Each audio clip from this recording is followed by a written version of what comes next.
EC EC Rahul Gandhi చూపించినటువంటి manual data, Rahul Gandhi దగ్గర ఉన్నటువంటి మాన్యువల్ డేటా అది కాంగ్రెస్ పార్టీ తయారు చేసిందో, రాహుల్ గాంధీ తయారు చేసిందో, కాంగ్రెస్ ప్రతినిధులు తయారు చేసిందో, వేరే విపక్షాలు తయారు చేసిందో కాదు.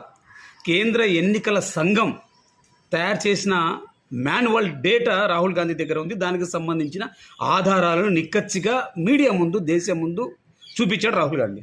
దానికి సమాధానం చెప్పకపోగా ఈసీ బెదిరింపులకు పాల్పడడం, రాజ్యాంగ ఉల్లంఘన అని చెప్పి బీజేపీకి సంబంధించిన ఇద్దరు నేతలు మాట్లాడడం నేపథ్యంలో ఈరోజు రెండో రోజు ఒక 5 ప్రశ్నలను రాహుల్ గాంధీ ఈసీకి సంధించాడు.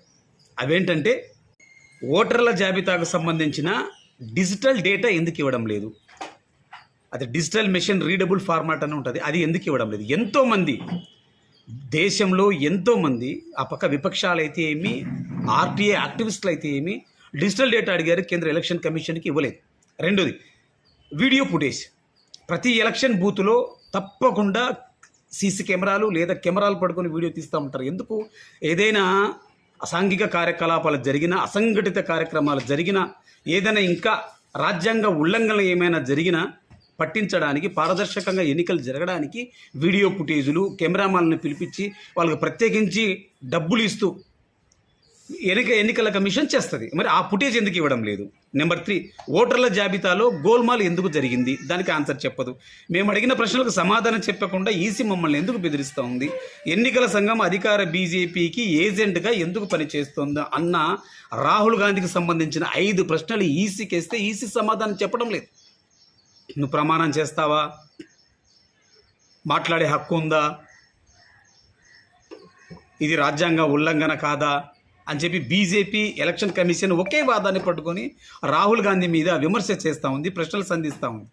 ప్రశ్నలు సంధించింది రాహుల్ గాంధీ అయితే, ఆరోపిస్తుంది రాహుల్ గాంధీ అయితే, మీ శీల పరీక్ష చేసుకోవాల్సిన కేంద్ర ఎన్నికల కమిషన్ తిరిగి రాహుల్ గాంధీనే ప్రశ్నిస్తుంది, విమర్శిస్తుంది, ఆరోపణలు గుప్పిస్తుంది ఒక రాజకీయ పార్టీ లాగా. ఇది చాలా దారుణమైన విషయం. ప్రతి ఒక్క పార్టీలకు అతీతంగా, నువ్వు కాంగ్రెస్ కావచ్చు, బీజేపీ కావచ్చు, తెలుగుదేశం కావచ్చు, జనసేన కావచ్చు, ఈ దేశంలో ఏ పార్టీ అయినా కావచ్చు, అది విపక్ష పార్టీ కావచ్చు, స్వపక్షం కావచ్చు, అధికార పక్ష పార్టీ కావచ్చు, ఇది ఎవరికి మంచిది కాదు.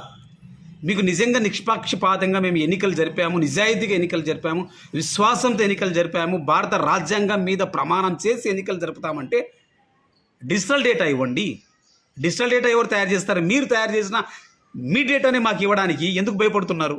ఎందుకు కెమెరాల వీడియో ఫుటేజ్ని ఎందుకు ధ్వంసం చేశారు? అసలు వీడియో ఫుటేజ్ ఉందా లేదా ధ్వంసం చేశారు? దానికి ఇంతవరకు సమాధానం చెప్పడం లేదు. భయపడుతుంది ఈసీ.